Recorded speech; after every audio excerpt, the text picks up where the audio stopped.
Hello and welcome into the Week 6 edition of Pigskin with Pancakes. Chris Schubert here alongside Jamie Eisner. We don't have no Paige this week. No Paige DeMacos. We're going at it alone, Jamie. Yes, we're a little bit more open. Yeah, new set this week. We got the TV behind us. We're standing up and without Paige here. We need like hologram Paige. Is that possible? Can the production team get working on a hologram? Yeah, I got to talk to my boss about the budget for that. Yeah, we get a hologram version. I mean, what else are we going to use that money for? No, yeah, nothing else. So we are here. We're going to go break down each matchup, insight for all of the matchups here to help you set your lineup. You want to get right into it? Let's do it. Waste a little time. My team, the New York Jets, taking on the New England Patriots today. Tied for first place, New York Jets. This is true. Both teams sitting at 3-2. The winner of this game will probably have sole possession of first place in the AFC East. Think of that. Just what we all expected. Think of that sentence. Yeah, think of that sentence. So from a fantasy perspective, Jamie, what do you like about this matchup from the New England Patriots perspective? This is not going to be anything groundbreaking. I like Tom Brady. You want to start him this week. He owns the Jets. 250 passing yards and 2.5 touchdowns per game against the Jets last season. You don't need that advice from me. Don't get cute. You're starting Tom Brady. The running back situation there in New England. They're using a lot of guys. They're using James White. They're using Mike Gillislee. When you look at this matchup from New England's side of things, which running back do you think in this matchup you like more? It's tough. I think James White is probably the running back I want more. I know Gillislee has scored in his last 2 games against the Jets. But here's an interesting example. Okay. 7.5 targets per game this season, James White, which is second among running backs behind Andre Ellington.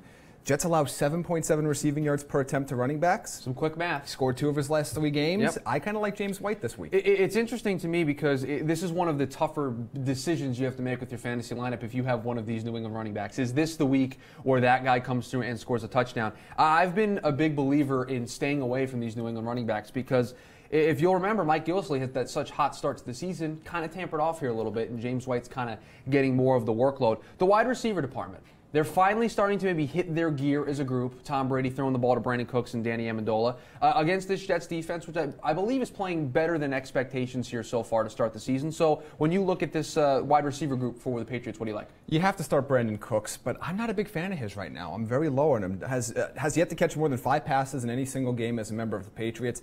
Amendola owns the Jets, has 8 receptions and has 2 of his last 3 against them. I'd rather take the volume play with Amendola, but with bye weeks, odds are you don't have somebody better than Brandon Cooks to play in your wide receiver 1, 2, or 3 spot. So you have to start him. He's going to have those big games, but I think you've been disappointed overall. I wouldn't have high expectations here. He is like the Gillislee of Patriots receivers, where he's going to have a big game somewhere because of his big playability. You just don't know where it's going to be. You don't know when Gillislee is going to fall into the end zone. I don't know when Brandon Cooks is going to have his 3 catches for 127 yards and 2 touchdown game. It's going to happen. That's a good game. It's going to happen. That's a lot of but I don't want to bank on it. And so when you're talking about the New England Patriots, there's one name that comes to mind besides Tom Brady. Rob Gronkowski. Yes. Guy who didn't play last week, banged up here, as he normally always is, coming off of an injury. So when you look at this matchup against the New York Jets, what do you expect from Rob Gronkowski? I know, I have the same feeling. I have the same feeling with this matchup. I don't know what to expect from him because I'm not certain he's going to complete the game. And I think that's the biggest problem, where you have to start Gronkowski. A lot of these guys on this Patriots team, you have to start them. You don't have better options. Yeah. But I don't know what to expect. He could have a huge game, but I don't. If I had to bet on it, which I'm not going to bet because I already lost to you already. I had my breakfast earlier today. Yeah, I had to buy your breakfast. I had breakfast earlier I today. like the other tight end in this game just a little bit more than Gronkowski. I'm with you. I like that other tight end more. But the Jets allowing just 5.6 yards per attempt to tight ends here. That's the 3rd lowest in the NFL. So they're doing a pretty good job of eliminating the tight end. Tough guy to eliminate today in Rob Gronkowski, but they're certainly going to give it their best effort. Let's go to the flip side. Yes. Patriots defense, we know it's not very good. Actually, sucks. In your notes here, you actually have sucks in all capital letters. Yes, all capital letters, and I believe there's like at least one exclamation point. There is one exclamation point. And then what is really interesting to me is your sentence after that. Because you are saying you want to tell all these people here that if they're in a bind this week with their starting quarterback, that they should start Josh McCown. I'm saying if you're waiting for Monday Night Football to see what happens in Tennessee, don't. Start Josh McCown. The Patriots defense is trash. And I want to read the stats here for a quick second here. New England has allowed a 300-yard passer in each of their first 5 games this season. That's not great. If Josh McCown gets 300 yards, 1 touchdown, you don't even worry about the interceptions at that point. He's a must-start this week. Yeah, I think this Patriots defense, week in and week out, we've expected them to be better. Even in probably their best game defensively this season, that Thursday night game against the Tampa Bay Buccaneers, he finished up with what? Jameis Winston finished up with what? 300-plus yards. He ended up with a touchdown, 22 fantasy points. And the first 3 quarters of that game, he was dreadful. So even when the Patriots put together a good performance, they're still giving up 300-yard passers. The running back situation there in New York. It looks like Bilal Powell's not going to play with that calf injury. Matt Forte going to sneak into the lineup. They have Elijah McGuire, who they've kind of used here as of late. So what's your assessment on this Jets running back core? Kind of like Elijah McGuire this week. The Patriots are allowing roughly 74 receiving yards a game to running backs, and I think this is the game where Elijah McGuire goes off. Really? I do. Completely. What are you thinking? 100 yards? Yeah, I think Wow. it's 100, Okay. 100 total yards in this game. I bet you gets in the end zone at least once. You mentioned that tight end that you liked over Rob Gronkowski. You were big on him last week. You were driving that bandwagon. That's Austin Seferian-Jenkins. So what makes you like him so much in this matchup? Two things. Led his team in target and catches last week. Good. Patriots allowed the 4th most points to fantasy tight ends this year. That's It's a recipe for success. For Austin Seferian-Jenkins. Yeah, I agree with you. I actually think we've been having a little bit of an office debate this week about which tight end scores more. There's some Patriots fans who want to pick Gronkowski. I'm going on the Austin Seferian-Jenkins bandwagon. But let's switch over to a matchup. The team that is where we are residing here in Arizona, the Arizona Cardinals. They're going to host the Tampa Bay Buccaneers. Got a little bit more rest coming off of that Thursday night game for the Tampa Bay Buccaneers. So from Tampa Bay's perspective, Jameis Winston last year when he played the Cardinals, turnover machine. Had 4 picks, only 243 yards and a touchdown. Does he have a better game this year? I think he was almost legally required to have a better game. By law? Yeah, I don't think he's going to throw 4 interceptions again. Arizona's pass defense can be okay. I mean, if you look at the one side with Patrick Peterson, he's going to shut down Mike Evans as much as Mike Evans can be shut down. Mm-hmm. But Justin Bethel still gets meaningful snaps for the Cardinals, which means a multi-touchdown game for Deshaun Jackson or Jameis Winston is always in the cards. You're going to have to start Jameis this week. He won't be as bad as last time, but I don't think he's going to have a spectacular performance either. One other thing to add to your conversation about Patrick Peterson covering Mike Evans, if there's one thing I know about Jameis Winston, he is not going to be afraid to throw the ball near Mike Evans and near Patrick Peterson. What you see in the past is a lot of quarterbacks stay away from Patrick Peterson. I don't think that's going to be the case here with Jameis Winston. He's a gunslinger. He likes to throw it down the field. He's going to try to hit Mike Evans up. And to that point, last year targeted Mike Evans 17 times in that game. 6 for 70 and a touchdown for Evans, but again, 17 targets. I don't think Winston's going to have to force it to him this time. I'll take the under on 17 targets, which means you're going to have an week from Mike Evans. You have to start him, but just, again, lower your expectations. We'll get into the rest of that wide receiver core that may help Mike Evans out a little bit. But Doug Martin, I've seen a lot of people kind of try to hop back on this bandwagon of Doug Martin being a legitimate fantasy option. What are you seeing here so far from him? I'm not the biggest Doug Martin fan in the world. I think people still look at him like he did when he first came in the league and kind of took the league by storm. Arizona does one thing very, very well this year, and they play the run extremely well, and that's about a 3 or 4 year trend now, allowing the 4th fewest fantasy points to fantasy running backs this year. I think Winston's going to throw a lot more. Martin's a flex play at best this week. I'm not excited for him, and to be fair, I haven't been excited for him all season. No, and honestly, when you look at some of the snap counts and some of the targets, Charles Sims getting more involved in this offense. They like him for some reason. They really like him, and really, he hasn't really shown that ability to be that explosive back, but they still go to him. We were just talking about the wide receivers. Deshaun Jackson, last time he faced Arizona, 1 catch. So when you look at the tight ends here, you have the Cameron Brates, the O.J. Howards on the Tennessee side of things, the other receivers that Tampa has in that offense. Is there anybody else that's sticking out to you? No, I mean, Cameron Brate, again, is always a threat to get into the end zone, and Arizona has historically struggled to cover tight ends in the last 4 to 5 years or so. But reality is I think this could be the big Deshaun Jackson game. I know he only had 1 catch last time, but Justin Bethel is not an NFL starting cornerback. He has gotten beaten consistently for going on 2.5 seasons now. I want the receiver in fantasy that plays against him every week. You're just going after Justin Bethel here. We're 9 minutes into the show. Awesome special teams player, not a good outside corner. Cardinals perspective. Yes. Last week, Carson Palmer, we said up here, we said volume play. Yes. It's the same thing this week? Absolutely. They're going to throw a ton. It's a volume play for Carson. I think he's a very good play this year. The Buccaneers are allowing 315 yards per game through the air. Carson Palmer is going to throw this ball 35, 40 times. You do the math. You're going to have some turnovers. I think there are going to be some touchdowns. But volume matters. You don't need him to be efficient. You need him to put up points, and that's all you're going to get from Carson Palmer this week. All right, we're here. Let's talk about the elephant in the room. The new addition to the Arizona Cardinals is Adrian Peterson. My hate of the week. My hater's gonna hate. Jamie, okay, guys. We're 10 minutes into the show. Yes, I'm already mad. We are 10 minutes into the show, and you're already upset. Yeah, here's the deal, guys. I know what Adrian Peterson was. I know what the idea of Adrian Peterson was. It's a good idea. In his last 7 games, he's averaging 2.39 yards per carry. Okay. The Cardinals' offensive line is decimated. They haven't been able to run the ball all year. And yes, a lot of that is because David Johnson's been hurt. But they haven't been able to run the ball all year. Poor offensive line play. The offensive line is injured and poor to begin with. Yes. They want to use Andre Ellington on 3rd downs. They flat out said we're not using Adrian Peterson on 3rd downs.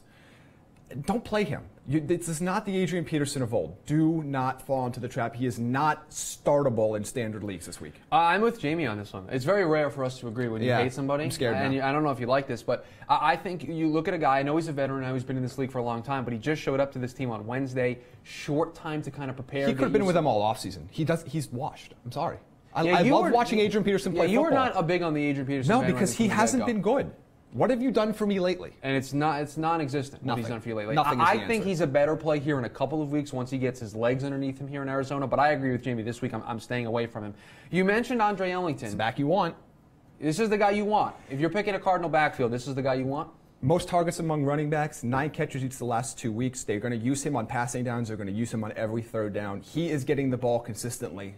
He is the only Cardinals running back you want. Yeah, I like him in PPR leagues because of his ability to catch the ball out of the backfield, but I just don't know. I think the Cardinals, they brought in Adrian Peterson. They're going to use him a ton. Is there going to be enough opportunity for Andre Ellington in this offense? That's the question that I need to answer. He may be one of those high upside flex plays that we always talk about. He's their number 2 pass catcher. I mean, I hate to break it to everybody. Yeah. Behind Larry Fitzgerald, he is their number 2 pass catcher. And that's the situation. Speaking of pass catchers, Jerron Brown, last year in this game, had a pretty good one.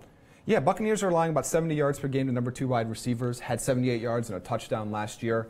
I think if you want a non-Larry Fitzgerald wide receiver on the Cardinals, I still think it's Jerron Brown. Mm-hmm. John Brown has the opportunity for big games on his part. J.J. Nelson, when he's healthy, even then, I mean, it's blood. It's interesting. I want to kind of stay away from anybody that's not named Fitzgerald and Ellington, the pass catcher. But if you need a high upside flex play, you got a lot of people on buys. Maybe Jerron Brown catches you a touchdown. And you're staying away from all of the tight ends in this matchup, correct? Yeah. Again, if you might have to start Brate, but if you're starting a Cardinals tight end ever, just don't. In the last 10 years, just don't. All right. I can't add any more to that. You're just good. Don't. Let's move on. Dolphins, Falcons here. This is an interesting one last week. I'll own up to it here. Yeah. My crush of the week was Jay Cutler last week. Very wrong. Did not come to fruition. I have a question for you, Chris. Sure. Okay, what do you got? So when do we get to the point where we remember that Jay Cutler's bad? I think we're there. Okay. I think we're getting there. There's an Adrian Peterson effect here of what Jay Cutler used to be versus what he has been. If they lose this week. There's a reason why he wasn't signed early in the offseason. I think people forget that. Yeah, and look, I mean, you look at what he's done over his last 12 games. He's not thrown for more than 252 yards in his last 12 games? So he's not putting up those big production numbers. Hasn't thrown multiple touchdowns in his last 9 games. You like that from a fantasy perspective. If he's able to get multiple touchdowns, he's not. He's on a do not touch list. Jay Cutler, I'm not playing in any sort of. Do not start till further notice, which also might be the rest of his career at this point. They're playing the Falcons this week. That's nice. And one of the other reasons why I think the Dolphins are struggling so much outside of Jay Cutler struggling is they can't get their running game going. Jay Ajayi is non-existent right now. No, and if you spend a first-round pick on Jay Ajayi, you're very upset right now. Got the volume play back a little bit last week, but wasn't productive. 3.1 yards per carry. I imagine he's going to get the same volume again this week, so if he gets in the end zone, he's a decent play. But you were looking for consistent production from him. Top 5 to top 10 running back production from him every week when you drafted him in the first round. Yeah. And it's not happening. And you're not getting it, and that's a major problem. And at this point, we're deep into the fantasy season where you got to make some tough decisions about what your roster is looking like week in and week out if you're going to try to compete for a championship. This wide receiving core for the Miami Dolphins, I know we said that we don't like Jay Cutler, but when you look at Jarvis Landry, Devontae Parker, is there anything to like here? No. Wow, you're just. I mean, down the Falcons on the secondary's actually been pretty decent. But here again, if Jay Cutler can't get them the ball, it doesn't matter how talented they are. We don't know fully what Devontae Parker's status is going to be for this week. Jarvis Landry again is a great talent, but the Dolphins can't get the ball down the field. And the Falcons only allowed 4 catches to Buffalo wide receivers last week. I think that's a little bit of a fluke. Last game, excuse me. They were off last week. A little bit of breaking news here. Okay. Doesn't have to do with this matchup, but want to get it to everybody. According to Adam Schefter of ESPN, Jeremy Maclin inactive for today's game for the Ravens. We're going to get to that one a little bit later on. I have actually some notes on that wide receiver core. Kind of changes with this news about Jeremy Maclin being hurt. Julius Thomas, the pass-catching tight end. I continue to forget he's actually on. He is, Jamie. He is on the Miami Dolphins. That's I nice. can confirm this. Cool. When I can see that on a weekly basis, I might start him. So that's a no on starting Julius him. Thomas was good for Peyton Manning, and that's it. Tell me where I'm wrong. I'll wait. I mean, you're not wrong. Okay. No, I agree with you. He is not. But so you're down on every Dolphins offensive player. I'm down on the Dolphins. Not a big fan. Not a big fan. Are you a fan of the Atlanta Falcons? Well, boy, what if you were a Jay Ajayi owner that also drafted Matt Ryan? How sad are you right now? You're pretty sad. Very sad. Matt Ryan's not playing pretty well. He's only thrown for more than 1 touchdown just once this season. Miami's only allowed their quarterbacks to throw for more than 1 touchdown just once this season. You have to start Matt Ryan this week. You're not going to bench him. You probably don't have a better option out there. But you need to kind of see some more progress for him, or you have to start looking before your league's trade deadline to say, you know what, maybe I need to improve at that position. Maybe I can find someone that will buy low on Matt Ryan. So this running game for the Atlanta Falcons, I know you have a bit of a statistic here. We maybe have a graphic for this with Devonta Freeman, so I'll turn it over to you. Yeah, so touchdowns are fluky, so I'm a little hesitant to share this, but I thought this was interesting. Devonta Freeman at home averages 1.4 touchdowns per game. That's good. Per game. That's good, JB. That's a good number. If he gets you a touchdown or 2 touchdowns today, I don't care what else he does. He just needs those 2 touches and he'll be golden for you. You know who's a Devonta Freeman owner? Who? Me.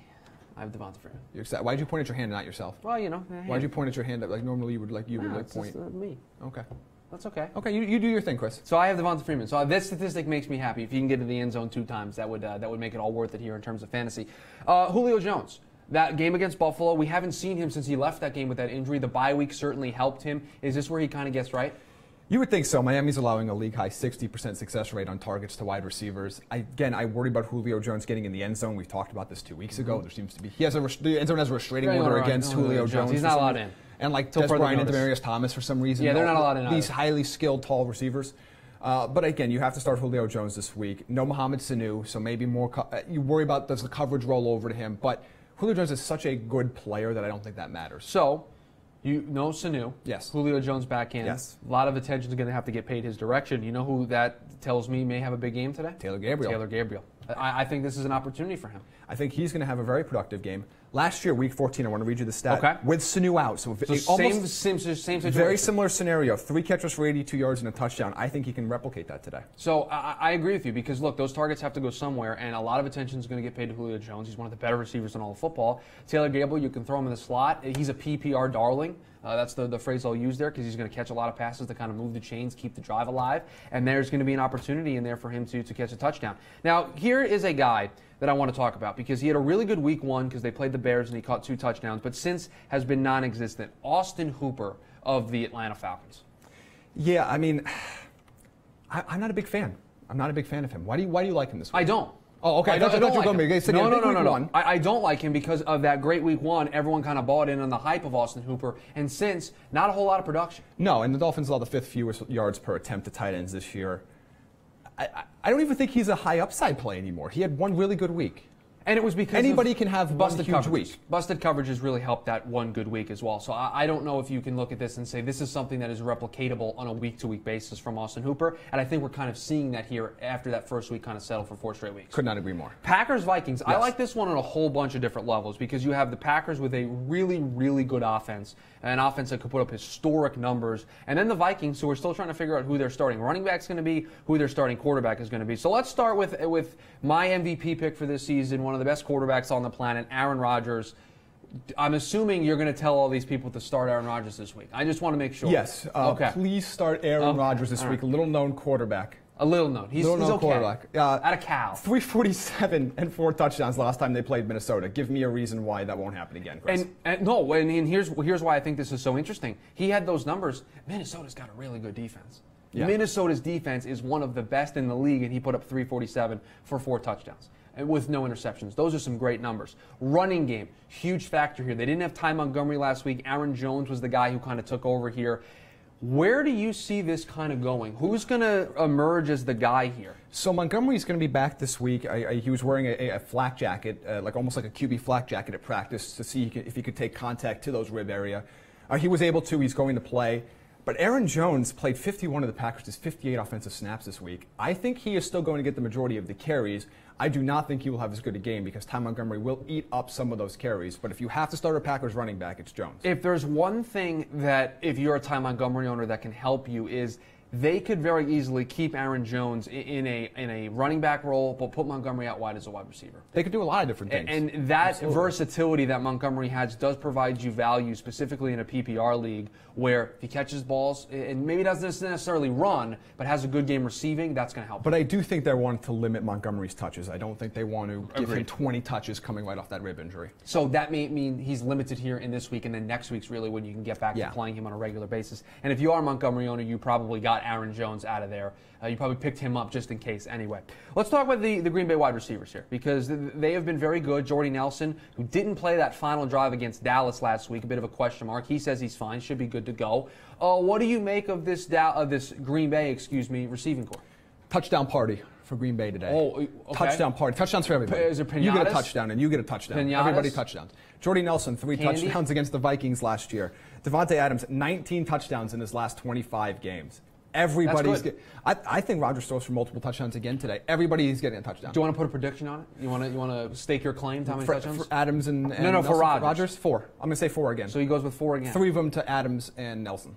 Oh, I thought you were going to say 3 of them just to Adams. I was like, whoa. No, not Devontae Adams on. You're loving that. 1 for Devontae Adams. 1. Martellus Bennett.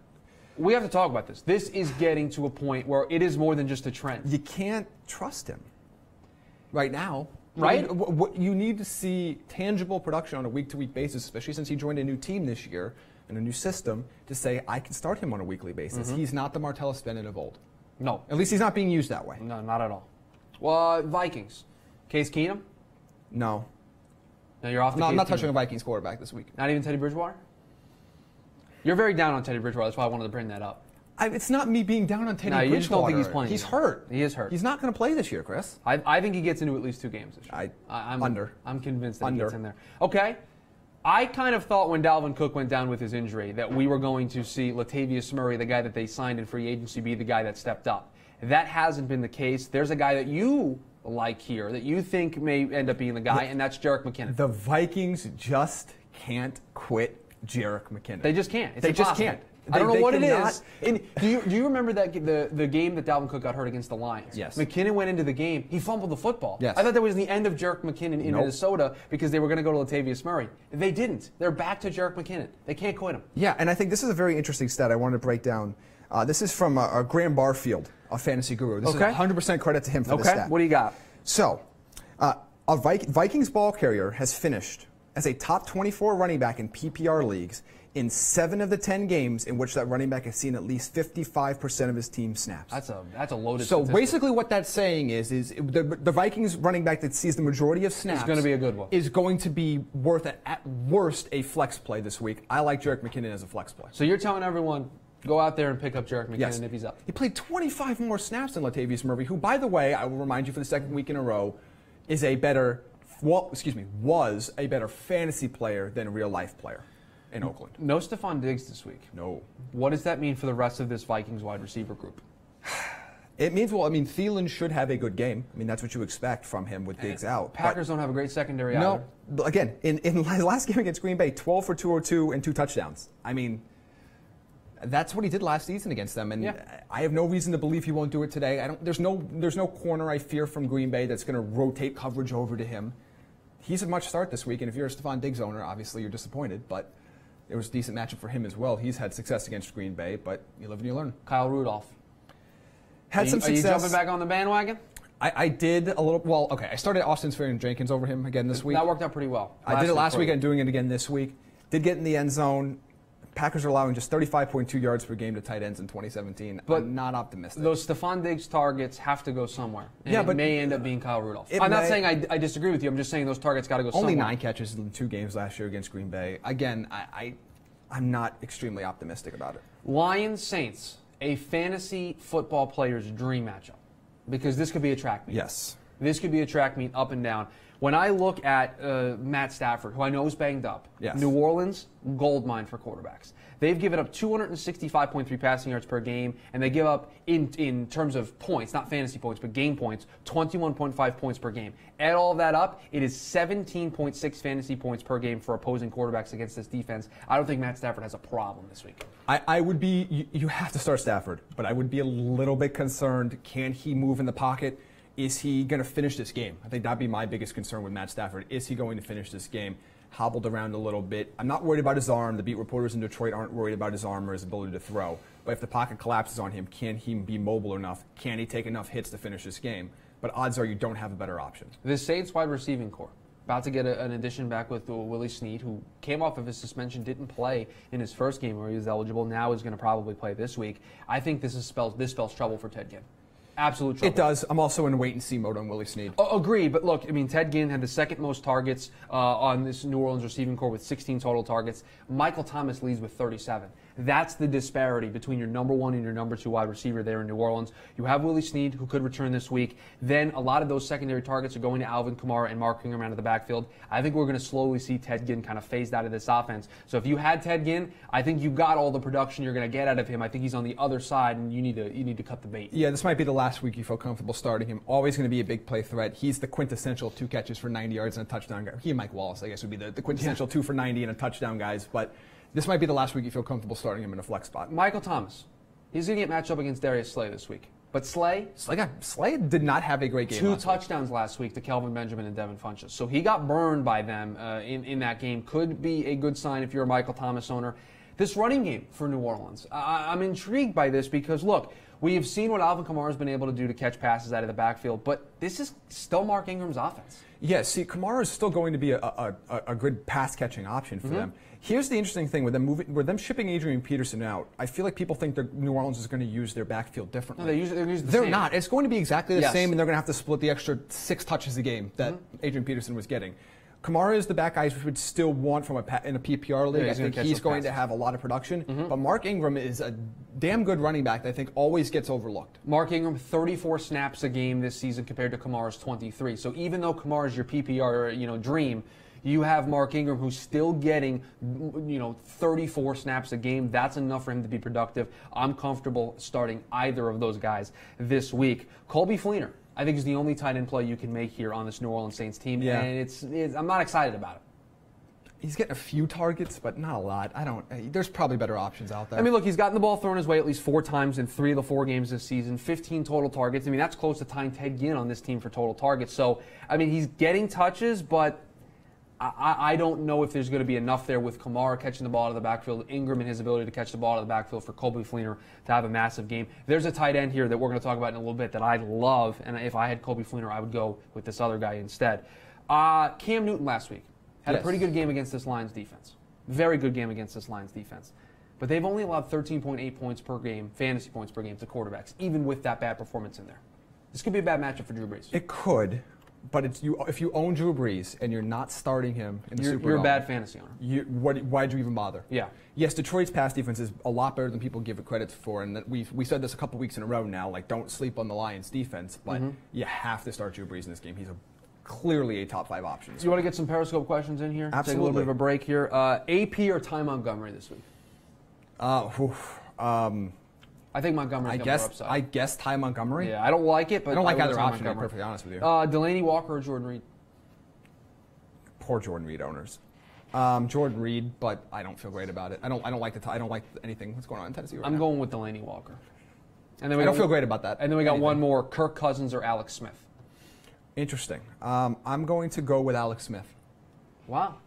I know the Steelers' pass defense has been okay, but I like Alex Smith at home. All right, so those questions came via Periscope. So if you want to get your questions in, FanRag Sports NFL on Periscope, you can hop in there and send us your questions. Amir Abdullah, Theo Riddick. The debate continues here. It's another week, another conversation about Amir Abdullah and Theo Riddick. I think if you're in a standard league, Amir Abdullah's the play. Sees more snaps a game, has a higher touch percentage. But I think when you look at Theo Riddick, he's the PPR play. I have nothing more to add. That's exactly how you should handle it. If you have a standard league, Amir Abdullah's the back you want. If you're a PPR league, Theo Riddick is the higher upside option. That's really it. And I'm sorry for anybody who owns Patriots or Lions running backs in fantasy football. This is a nightmare. It is a tough puzzle. That's why I don't draft them. It's a tough puzzle to crack. Life is too short, Chris, for me to draft the Lions or Patriots running backs. Life's too short. I don't have that kind of energy. Or Jordan Reed. I don't have time. You don't have time. I don't have time for it. Let's talk about this wide receiver group here in Detroit. Golden Tate, he's the top guy in this offense. He's the only receiver that has gotten double-digit targets thrown his way in a game. But last time out against the Saints, he went for 8, 145, and a touchdown. I don't think Marvin Jones is really that far behind either. He's at 26 targets, so I like him as a flex. You got to play these guys this week, right? Yeah, you have to just take a shot at it. I'm not a huge Marvin Jones guy. I don't think he hasn't been as productive as I think. You're down on a lot of guys, Jamie. I don't know. I just like production. I'm sorry, call me crazy. I like people that produce versus the idea of they might produce one day. But yeah, the matchup's very good. Marvin Jones is somebody you're going to have to play, but Golden Tate's the one you want. So I believe we have to talk about the Eric Ebron era. It's over. Yeah, it's over. What a run he had. Yeah, it's a good run. Darren Fells is taking over for him. Yeah, that tells you all you need to know. Yeah. That's my analysis. Darren Fells is out snapping him. This will be the third week in a row. That's it. Over the last 2 weeks, 86-65, Darren Fells has outsnapped Eric Ebron. Eric Ebron dropped a touchdown pass. That was the moment when I knew that I needed to move on from him and drop him. That was the moment you look back and say, well, actually, no, it ended well before that. He's not being used in the offense anymore. And again, to me, when you're looking at guys and when you're trying to assess probability, this is ultimately a probability game. If they're not being used in the offense enough, logically, they have less chance of being productive. Mm-hmm. And in this case, he's not productive and not being used much. You sit him. Yeah, you should be on your team. You should be on the waiver wire. I know. I released him. I cut him. He's off the team this week. And when you have a guy that's not getting a good amount of touches, that means he has to produce when he is getting those targets. It puts a lot more risk in your lineup, and we're not looking for risk. We're looking for low-risk guys that we can put into this lineup. Let's move on to the 49ers and the Redskins, because I think this is one, and I was delving into this one this week in doing the prep work for this. I like this matchup on a couple of different levels. One place I don't like, 49ers running game. Well, for a lot of reasons. For a lot of reasons, but here's where I'm going to start. Washington's defense deserves a lot of credit. 87.5 rushing yards a game they allow. There's not a lot of room to operate here for these 49ers running backs, and I don't know which one's going to be the lead back this week. Well, I think it'll be Breida, but it could very easily go back to Carlos Hyde. It could, and I don't think I like either of them this week. Breida might be a high upside flex play. They don't like Carlos Hyde. This is blatantly obvious. They have tried for about two different coaches have now tried to get Carlos Hyde eliminated for the most part from the offense. I don't know what the deal is there behind the scenes. I just know that they do not like Carlos Hyde. And two different coaches now in two different regimes in 2 different years have tried to find reasons to not play Carlos Hyde. So you shouldn't either. Brian Hoyer, 2-quarterback league, maybe back end 2-quarterback league play this week. Washington's tough for quarterbacks to score points on. Their defense much improved this year. Washington's defense is good. Yeah. I mean, 2 QB league if you're in a 16-team league maybe. But maybe. I got to think there's a better option out there. Tight end production for the 49ers. I think Kittle's the real deal. It's been a show for him. And but I don't know if I'm week. super confident starting him in fantasy yet. Okay. Here, can I try to sell you on this? Sure. Okay. Washington's defense, their one weakness in terms of fantasy, the tight end. They give up a lot of points to the tight end. Kittle has been very consistent. 9 targets last week, 23 overall. I think this is kind of one of those recipes where he could continue to have a big game. He's the guy that Hoyer leans on in those tight moments late in the game. Again, I don't hate it. I think Kittle is the real deal. I think on the field he's going to slowly progress to being that top option for the 49ers as a tight end, and maybe the top option in that passing game the way Hoyer's been using him. But I'm just a little hesitant. I think we're looking at 5-6 weeks before he's fully integrated in that offense in the way where we're looking at him as a top 10 tight end after the bye week. Pierre Garçon? PPR. I mean, he's a PPR, and he has been for years. 5 targets in every game this year and 3 double-digit target games. The ball goes his direction. Yes, and Marquise Goodwin getting some targets as well. I'm playing him this week. No Josh Norman, I think, opens up the ability for this San Francisco passing game to move the ball. And I think in a PPR league, Goodwin, Garçon, I think there's options aplenty here from the San Francisco side of things. Let's go to Washington here. You're starting Kirk Cousins. I don't think we need to get too much into that. You're playing Kirk Cousins this week. You don't have a better option. The Washington running back situation. All right, so we're not. Rob Kelly isn't going to play this week. Is that what the latest was? That's kind of what the sensation was as of last night. Does it matter? Do you think it matters because if he plays? Samaje Perine, if he doesn't play, is going to get 20-plus touches on the ground. I think that's a very valuable option for you. If you're looking at Chris Thompson, I think he's going to be productive, but I think he's going to be in this 10 to 15 touch max range. I think Perine's the running back you want for volume, but in PPR, Thompson's going to help you a bit. Yeah, I mean, Chris Thompson is going to be the guy that's going to catch these passes out of the backfield. That gives you more upside. I looked to see about Rob Kelly here while you were talking. All I heard was, the latest thing I heard was yesterday, questionable. So we'll have to see on that. But this Washington situation... You're not starting Rob Kelly. You're just going to go out there? Yeah, period. Right. Even if he's active, you're not starting Rob Kelly. Terrell Pryor. This may be the week for him. He's finally starting to find himself in this offense. This week? I think it's this week. All right. And here's why. I'm going to give you the 2 main corners for San Francisco. Dante Johnson, Rashad Robinson. Do you want to know where they rank on Pro Football Focus out of 109 corners? Probably not high. 108th and 104th, respectively. It's not great. Quick math here. It's not good. This could be the opportunity for Terrell Pryor, if he's matched up against one of these guys, to get open, have a big game. By the way, and if he doesn't, if he doesn't have a big game, we're dropping him. We're not talking about Terrell Pryor next week. Well, okay, we have to talk about him. It's our job. I don't have to do anything. Well, it's our job to talk about I don't have to do anything. You can't make me. No, but Paige can when she returns. That's fine. I will not be talking about Terrell Pryor next week if he doesn't have a big game. The tight end here, Jordan Reed, Vernon Davis. What are you doing? I'm off Jordan Reed's bandwagon. Jordan Reed is an unbelievable talent who cannot stay healthy. Vernon Davis is an unbelievable talent who has been aging but looks young again. I think Vernon Davis is, if I had to choose, I'm probably going to start Jordan Reed every week that he's semi-healthy just because of the touchdown chances that he has, but I'm not going to feel confident any week. This is what you get when you drafted Jordan Reed. I said this in the preseason. This is what you get. You deserve this fate for drafting Jordan Reed. All right, the Bears and the Ravens, and this is an intriguing one because everyone's trying to jump on the Mitchell Trubisky fantasy bandwagon, I think, way before it should leave the station. I mean, yes, Mitchell Trubisky is giving the Bears long-term hope, but I don't know if he's necessarily giving you fantasy hope. See, if I was in a 20-team league, I still wouldn't start Mitch Trubisky. Stop. I love you, Chicago, but stop. The Ravens, despite that one good game they gave up to Blake Bortles in the London game, they're one of the worst matchups for quarterbacks. 11.2 fantasy points a game. Do I need to go into how good the Ravens defense is, how good their secondary is? Because I'll do it again. You love them. Tony Jefferson. How elite are they? They have 2 elite safeties in Eric Weddle and Tony Jefferson. And you know what rookie quarterbacks do more than anything?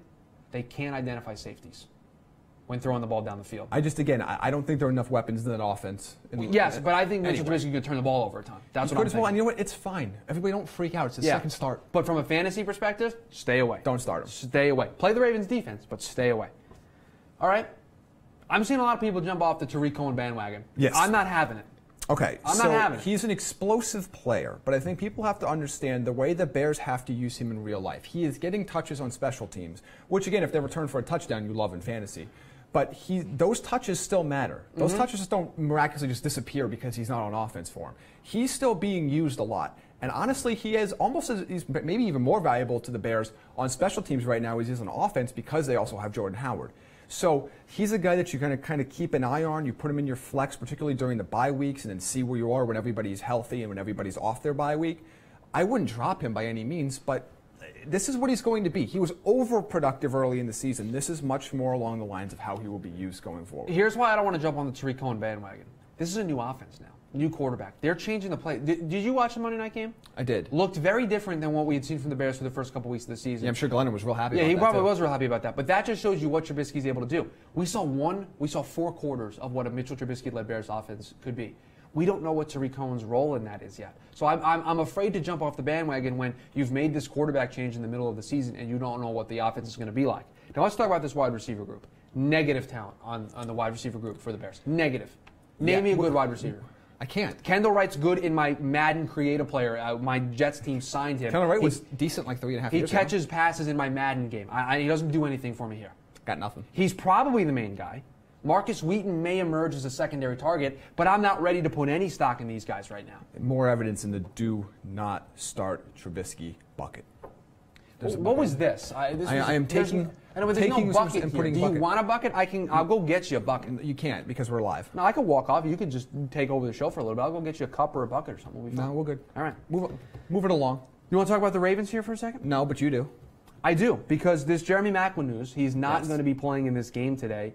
I think it changes a lot of things. Jeremy Maclin leads this team in targets with 28. Behind him, Mike Wallace, 22. Chicago, they sell out against one wide receiver. If there's no Jeremy Maclin, there's only one wide receiver for them to sell out to, and that's Mike Wallace. Again, Mike, I don't like this I'm not at all. going to be confident starting any Ravens pass catcher. Are you? Is there any Raven that excites you here? If you need a high upside play, we talked about Mike Wallace earlier. But is he now a high upside play with Jeremy Maclin out? That's the point I'm trying to make here. Yeah, because nobody is rotating their coverage for Mike Wallace. They might. Flacco. I just want you to feel that look. Flacco finally had a game last week where he didn't throw an interception. That's nice. That's cute. Trending in the right direction. You're not starting Flacco. No, you're not. Javorius Allen, probably the running back play, gets 24 targets all season, at least 5 in all but one game. He's the guy that's catching the ball out of the backfield. I like Ben Watson. He's the main guy in this offense. 22 total targets for him. I don't like it. I'm not a big fan. I think. But Jamie, there are people out there who have bye weeks. They got to. When you get to this point, this is where we start talking about high upside plays. When you get to this point where you have a lot of guys hurt, a lot of guys on bye, you need high upside play because you're going to be starting lesser talented players because the starters are out. So I don't want to go with well, I think this guy will get me 3 catches for 47 yards this week. I want somebody that might put up a goose egg, but might get me 15 fantasy points. That's Mike Wallace. Like Brashad Perryman? No. Stop. Yeah, no, Ben Watson? Maybe. If you have to, I mean, I would take Kittle, even though I said I'm not a huge fan. At least at that point, I'm saying, you know what? I'm not going to take my 4 guaranteed points from Ben Watson. I'm going to take a shot that I get 12 from Kittle. I got another guy for you. We're going to get to him in this matchup. Why am I so angry this morning? I don't know. You're very angry. I don't know. Maybe it's because I'm hosting the show. Yeah, it's probably your fault. That's probably got a lot almost to do certain with of it. it. It's probably all of it. Browns-Texans. I got some good stuff for you here this week. I want to start with Deshaun Watson. I'm going advanced numbers here for you. Advanced statistics here on Deshaun Watson. So his time to throw in the pocket, his ability to throw the ball in the pocket, have time, pressure, everything like that, his time to throw, how long do you think it is? Don't look at the graphic that's now on the screen. Don't cheat. No, so don't look. I'm going to close my eyes. Okay. Just off the top of my head, about 3.22 seconds. Yeah, you're reading the notes. No. I just off the top of my head. Yeah, you're cheating. 3.22 seconds. I was right. That's the highest number in the league, which means the rookie quarterback who's still learning this league has the most time to throw. I love that. That's great news. Any decent quarterback that has time to throw in the pocket can put up elite numbers. And a lot of people are wondering, can Deshaun Watson continue the stretch that he's been on? If he has that much time to throw, he will. Yes, he can. The Browns, they're giving up the 4th most fantasy points to quarterbacks, 20 a game. Watson's hot streak might be able to continue this week. I'm starting him with confidence and his ability to put up consistently 20-plus points. Yeah, and if you look at the running game a little bit too, I mean, you're starting Lamar Miller. Yes. But the Browns, look at this. I know every time you see at Clee or versus You're like all Clee, fantasy points. like a lot of points. But the Browns' run defense has actually been pretty decent this year. So again, you're starting Miller, but temper expectations. We talked about Washington's really good run defense. Cleveland's really good. That's the only thing they do well. Yeah, 76.6 yards a game. Lamar Miller, we've mentioned this a ton, a volume play. Dante Foreman's a guy that I think maybe by the tail end of the season gets more and more touches in this offense. I kind of like him as a guy to keep an eye on for. DeAndre Hopkins. You know what? I'll turn it over to you because I was on the Mike Evans side of this argument. Yes, we have a long I still believe that Mike Evans is a more talented wide receiver, but in fantasy, it is DeAndre Hopkins. So go ahead. Second most targets in all of football. He is a supremely top 5 talented wide receiver, Chris, for anybody who's followed that debate that we've had. And again, there's a lot of productivity in that offense. Hopkins is getting the targets. Will Fuller is the real deal. And as we mentioned last week, not just a deep threat. Don't think of him that way. Yep. He's being used all over the offense. You're starting almost all of your Texans playmakers. It's time, Jamie. Chris's crush of the week is here. It is in this matchup. It is a guy that I don't think anyone knew existed.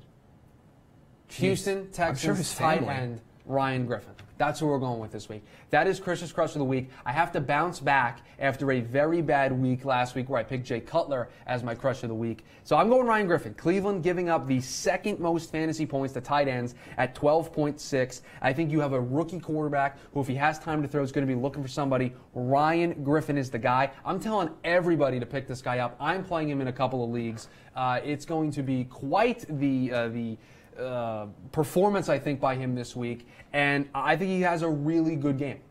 You want to show something? Well, as I'm looking through the fantasy matchups what are you doing here. Oh, I'm sorry, guys. Back to you're playing Pokemon. No. We're trying to work here. No, but the reality is I like Griffin a lot. Yeah. I think he is a player that is going to.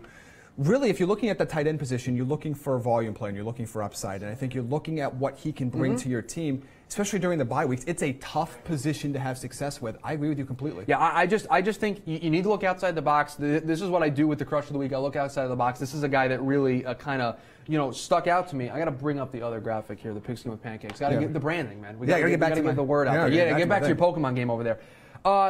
I think we need to talk about the Cleveland side of this matchup, right? You got Kevin Hogan, who's going to start for Deshaun Kaiser this week. Houston defense doesn't have J.J. Watt, doesn't have Whitney Merciless. Yeah. Look, I think this could be an opportunity for this Cleveland offense to put up some points. We don't know what this Houston defense is going to be yet. Yeah, I mean, you're not starting Hollywood Kevin Hogan. Just you know that going into the equation. But I do like a lot of the other pieces there. I think, obviously, we've talked about this last week. Duke Johnson is the back that you want. Oh, He's yes. catching passes out of the backfield. Absolutely. I think both in regular standard and PPR leagues. Do you know that he has more targets than Todd Gurley, Melvin Gordon, and Alvin Kamara? Now I do. Those are some of the people he has more targets than in terms of the offense and of running backs. That's impressive to me. He's the guy that's going to catch all these passes out of the backfield. He's the play. Crowell's numbers are kind of dipping. Duke Johnson's a guy. His numbers are going up. I love Duke Johnson this week. Yeah, I mean, and David Njoku. I picked him up and then dropped him for Ryan Griffin. That was where I was at this week. I like Njoku because he's a nice idea of a player. He showed flashes against that Jets game, that catch that he made for the touchdown. He had a couple of good catches in that game. but you just made a major shakeup at quarterback. What does the offense look like with Hollywood Kevin Hogan, as we like to call him? Yeah, again, I like the talent. This is the case of I want to see him grow into that role in a real-life role versus what he's doing in fantasy. You're not starting him this week. All right, let's move on. Rams-Jaguars in what surprisingly may be one of the better football games today. Think about that sentence. Go figure. Although, if you like passing, this might not be the game for you. Career low 14 attempts for Blake Bortles in the win against Pittsburgh last week. That's the recipe for success. I was just about to say. That's the recipe for sentence. success. In their wins, and this is a number that I found during the week, in their wins, Bortles attempts 22 passes. In their losses this season, 34.5. If Blake Bortles does not throw the ball a whole bunch, they win football games. You know who that means good things for? Leonard Fournette. It does. Rams give up the most points to fantasy running backs this year, 24.7 points per game.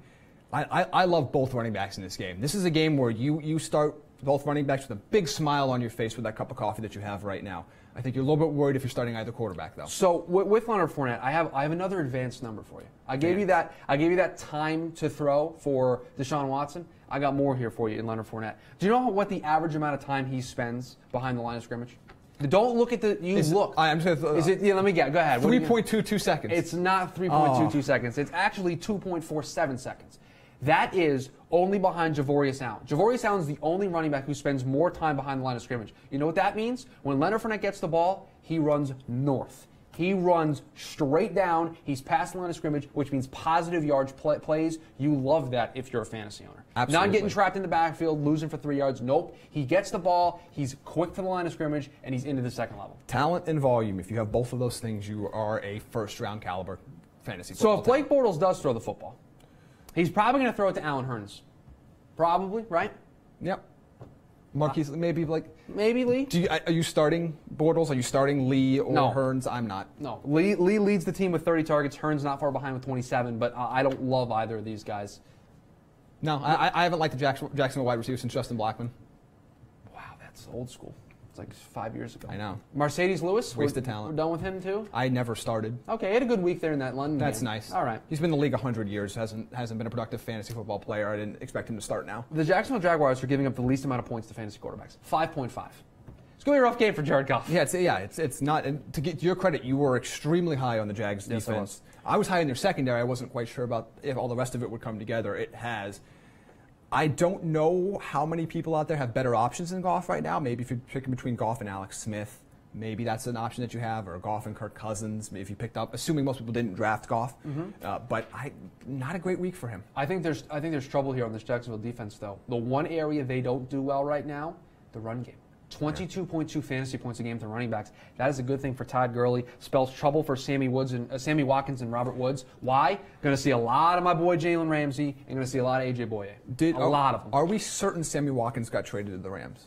Are we certain? I've seen him make catches for them, so I can say yes. So do we think this is going to be like the squeaky tire gets the oil, squeaky wheel gets the oil here, where if he just continues to continues to talk, and continues to emoji tweet. He'll get like 9 targets like in this game. Or do they we were just not using him in the offense? They should use him. He's very talented. That game against San Francisco played extremely well. Made a couple of incredible catches.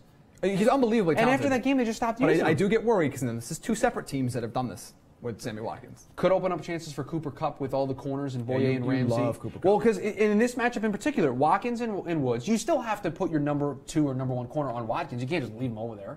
So Boye and Ramsey are going to take away Watkins and Woods. Opens up an opportunity for Cooper Kupp. And I think it's really important. He's only 1 target behind Woods. And another guy that I like in this offense? Tyler Higbee.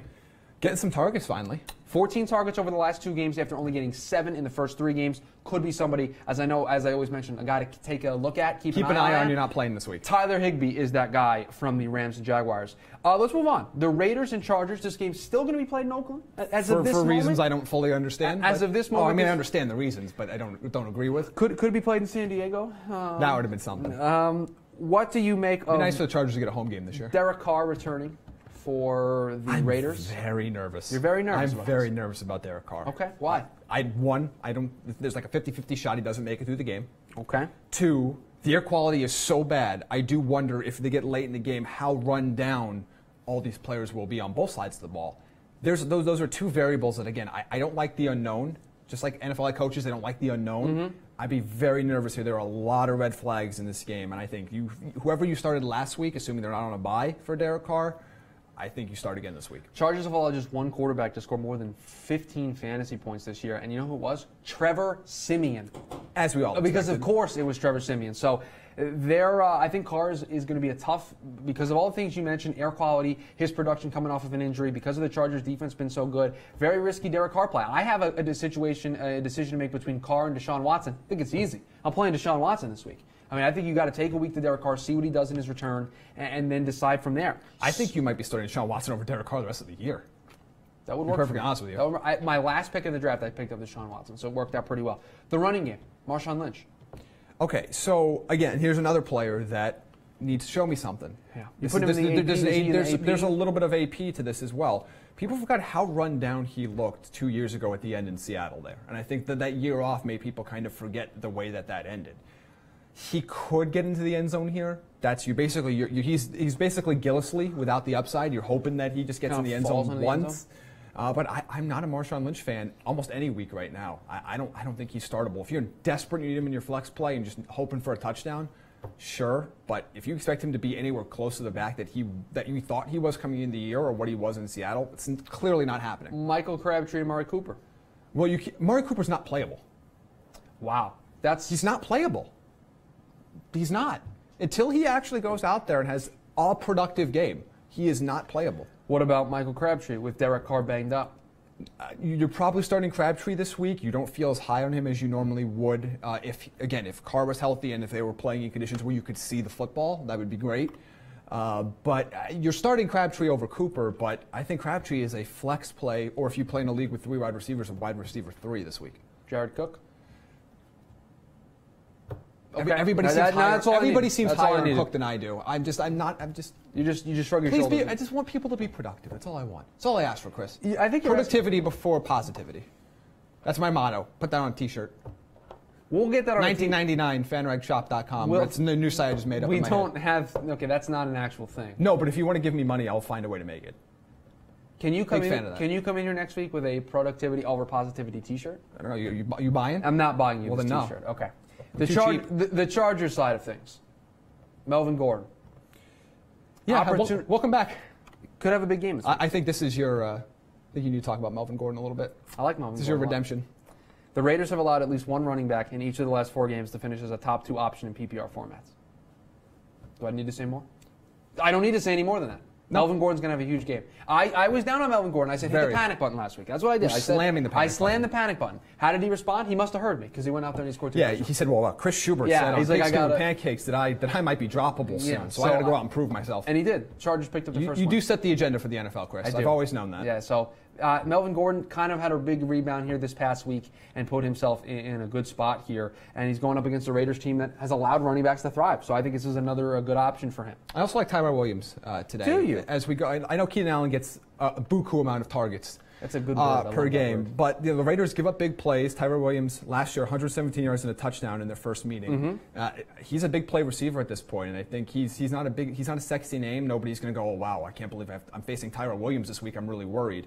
But he's going to be a productive player for them, and I think he's going to have a solid game, over 100 yards and a touchdown today. Phillip Rivers should be a good play as well. The Raiders have allowed 3 quarterbacks to finish with at least 17.7 fantasy points so far. The only 2 who didn't, Joe Flacco and Trevor Siemian. Again, I don't feel great about any quarterbacks in this game. The air quality. Your quality's bad. You're high on the air quality. It's just a variable that I don't know how to account for. It might mean nothing. It might mean nothing. It might mean everything. I don't know. Chiefs Steelers. This is going to be the best football game of the day. Yes. Alex Great Smith game. Against an angry Steeler team. They just got beaten at home by Jacksonville. An angry Steelers team. Wasn't Ben Roethlisberger angry last week too and was going to show us how he was going to come out and light the world on fire? Okay. That's a narrative that I like too. Well, they're angry. All right. Well, how about you be good? How about they be good than be angry? How about that? That's another shirt. I'd rather you be good than angry. Yes. So what do we have? Productivity over positivity. Productivity before positivity. Productivity before positivity, and the other one is I'd rather be good than catchphrase machine today. Yes, you are. Trademark on both those, by the way. Don't steal them. Periscope, watching you. Okay. You going to talk about Alex Smith a little bit more? He's the quarterback you want in this game, but I don't know if that's high praise anymore. Ben Roethlisberger, stop with Ben Roethlisberger. He's not playable. He's just not. If you're in a weird spot where you have one of the quarterbacks in the Monday night game, I could see you. If you have to, yeah. But again, we'll talk about that game in a second and what you do if you have one of those quarterbacks. Run away. I think people are overthinking that a lot. Chris Conley out for the season. I think this opens up opportunities for Albert Wilson because they're going to need somebody to fill into that role when they take Tyreek Hill away. Travis Kelce, do we know for sure if he's going to play? I haven't seen the latest, but while you looked it up, I kind of want to counter your Albert Wilson point a bit. Okay. I don't. So if they take Tyreek Hill away. When somebody does that consistently, you'll buy? Okay. Because of the way that he's used in the offense. And two, Alex Smith has shown that he doesn't need to go to a number 2 wide receiver. He has not made a number 2 or number 3 wide receiver in Kansas City since he's been there. No. So when we talk about those targets, you want Hill, you want Kelce when he's healthy, you want the running backs out, you want Hunt. When he's been healthy. So I don't necessarily think that the number 2 wide receiver in Kansas City offense is going to just be productive. Andy Reid said on Friday Travis Kelce is good barring a setback. So good to go. Again, he's another guy that might not finish the game, but I doubt you have a better option. You're playing Kareem Hunt? Yes. I think we can. You don't need us to. If you need us to tell you that, I'm sorry. Big man. No. Unless you're absolutely desperate. No. He's on the road where he's bad. He's also just been generally bad this year. Again, productivity before positivity. He's got to get that first step down first. I don't like how you're just coming up with catchphrases here at your own leisure. I don't like it. Again, I know Kansas City's defense. Kansas City's defense is good. It's not quite as good in the secondary as it has been. Again, no Eric Berry for the year, but you can't. You have to see some spark from Roethlisberger before you say, no, I'm confident of him being my QB1 this week. You can't. Yeah, I mean, look, they've allowed 3 top 10 performances to quarterbacks this season, but I think you got to bench Roethlisberger because he's of the inconsistency. Bad. I don't care what the other defense gives up. If you're a bad football player, which Ben Roethlisberger is right now, you can't play him. Okay. Sunday night game. The Giants taking on the Denver Broncos. We got 2 more matchups here to get to. Giants, Denver Broncos here on Sunday night. No Odell Beckham Jr., no Sterling Shepard, no Brandon Marshall. I don't know who's actually playing for the New York Giants. Running backs. Are you starting any of them? No. I'm not. I'm not starting any New York Giant. There's 2 that I like. There's 2. You're on an island on that one. No, there's on a boat, let's say, hypothetically. Just hypothetically, of course. Do you feel good about that, Joe? No, I don't really. Yeah, you should feel bad. How many games have they won since then? 0. Okay. They've won 0 games checking. since the vote. After today, how many games will they have won? 0. Okay. Because they're going to lose this game. Don't start any Giants. You'll be disappointed. So can we go long term and talk about Evan Ingram? Yes, we can. Do you like him as a long-term fantasy I like option? him as a long-term option if long-term means next year. So in a keeper league? Yes, if you're in a keeper league, he's somebody you want to hold on to, but I don't think you need us to tell you that. Somebody's got to catch the ball in the Giants. And it's probably going to be him. But I don't know how many, if that total off, if they have less than 300 yards of total offense, would you be shocked? No. So that means nobody's going to be playable, most likely.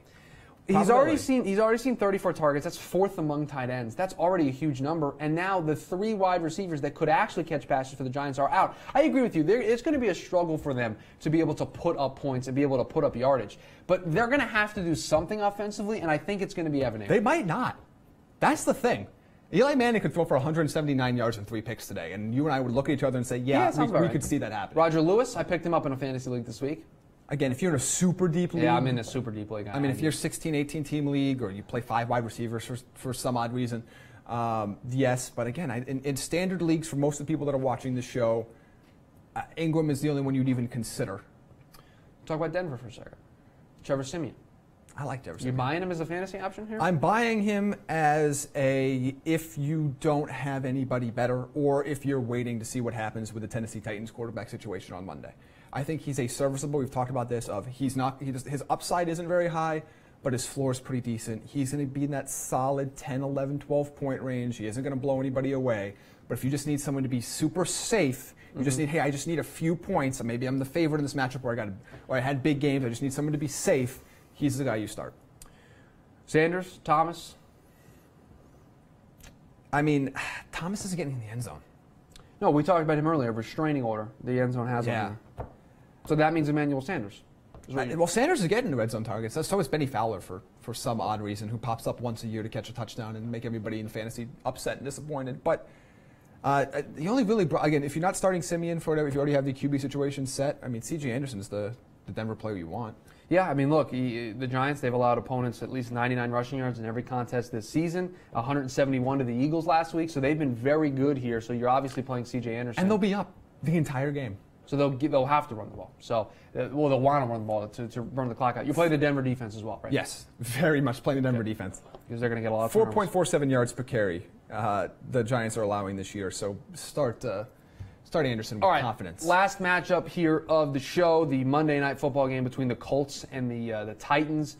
This is going to be a long one because we're going to have to discuss this whole quarterback situation here between Marcus Mariota and Matt Castle. Okay, let's start here. If you're an owner of Marcus Mariota, yes, pick up Jacoby Brissett. If that is not an option for you, you have to make some quick decisions here in the next handful of minutes. There's a couple of guys, and we actually have somebody in the office, a little bit inside baseball here for you. Somebody in the office who is facing this exact situation, and Jacoby Brissett is taken in that league. They can't pick up Jacoby Brissett. They have a bunch of options, and there's options that you like. You like a bunch of them. You like Josh McCown? I think Josh McCown is a good play. I take Simeon over here. Just to me, Brissett, obviously, if you could pick him up. The point here to me is Marcus Mariota, as I've talked about this before in the preseason, is a better real-life quarterback than fantasy quarterback. So what you are really sticking around for is the 8th, 9th, 10th, 11th best QB in fantasy. And then risking that you have to start Matt Castle. That's a big risk. So I would much rather take a guy like Josh McCown with a better matchup or a safer pick like Trevor Simeon than sit around and wait and be in a spot where I could start Mariota and he could re-injure himself and miss half the game, or I have to start Matt Castle.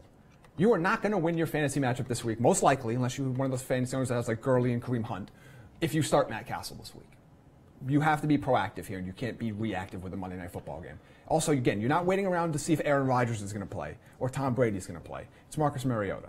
Don't overthink this. The Titans have allowed 3 quarterbacks to finish as top 8 options against them, including 2 of them to finish top 2. Maybe an opportunity to play Jacoby Brissett if you have Russell Wilson, Dak Prescott, Andy Dalton, or Tyrod Taylor on bye this week.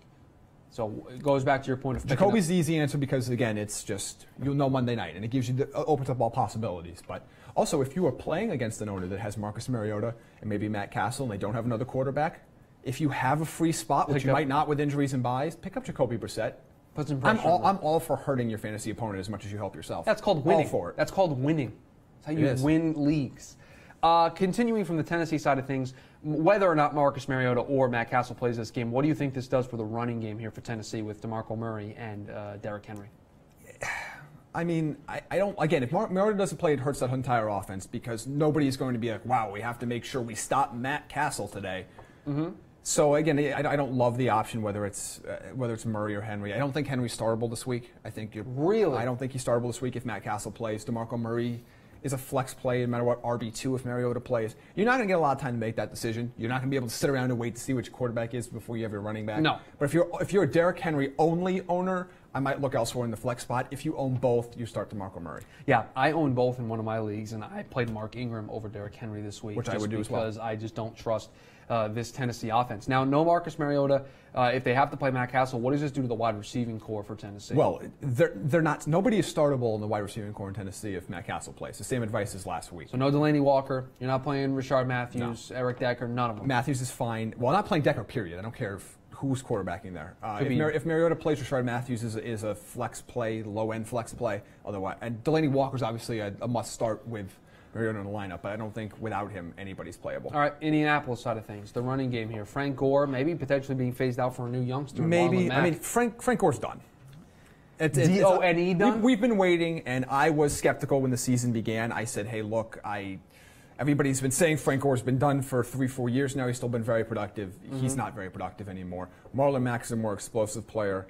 Although he's been prone to make some certain mistakes, I don't think this offense will ever be completely or even 75% either running back for the rest of the year. I think there's going to be a very much running back by committee thing going on in Indianapolis. Marlon Mack is the one that you want to play in your flex spot because of the high upside. Frank Gore is probably droppable at this point. He's got to fall into the end zone for it to matter, He's got to be droppable. We'll finish here, the wide receiving core for the Indianapolis Colts. Hilton, Moncrief. Yeah, I mean, Hilton, again, you're probably starting both as flex plays. Mm-hmm. Maybe T.Y. Hilton's a wide receiver too this week. Again, I'm not high on inefficient offenses, and that's what they are. That's what the Colts are right now. But T.Y. Hilton has the ability to be productive any single week. Let's wrap up. Your parting thoughts here for this week. What do you have?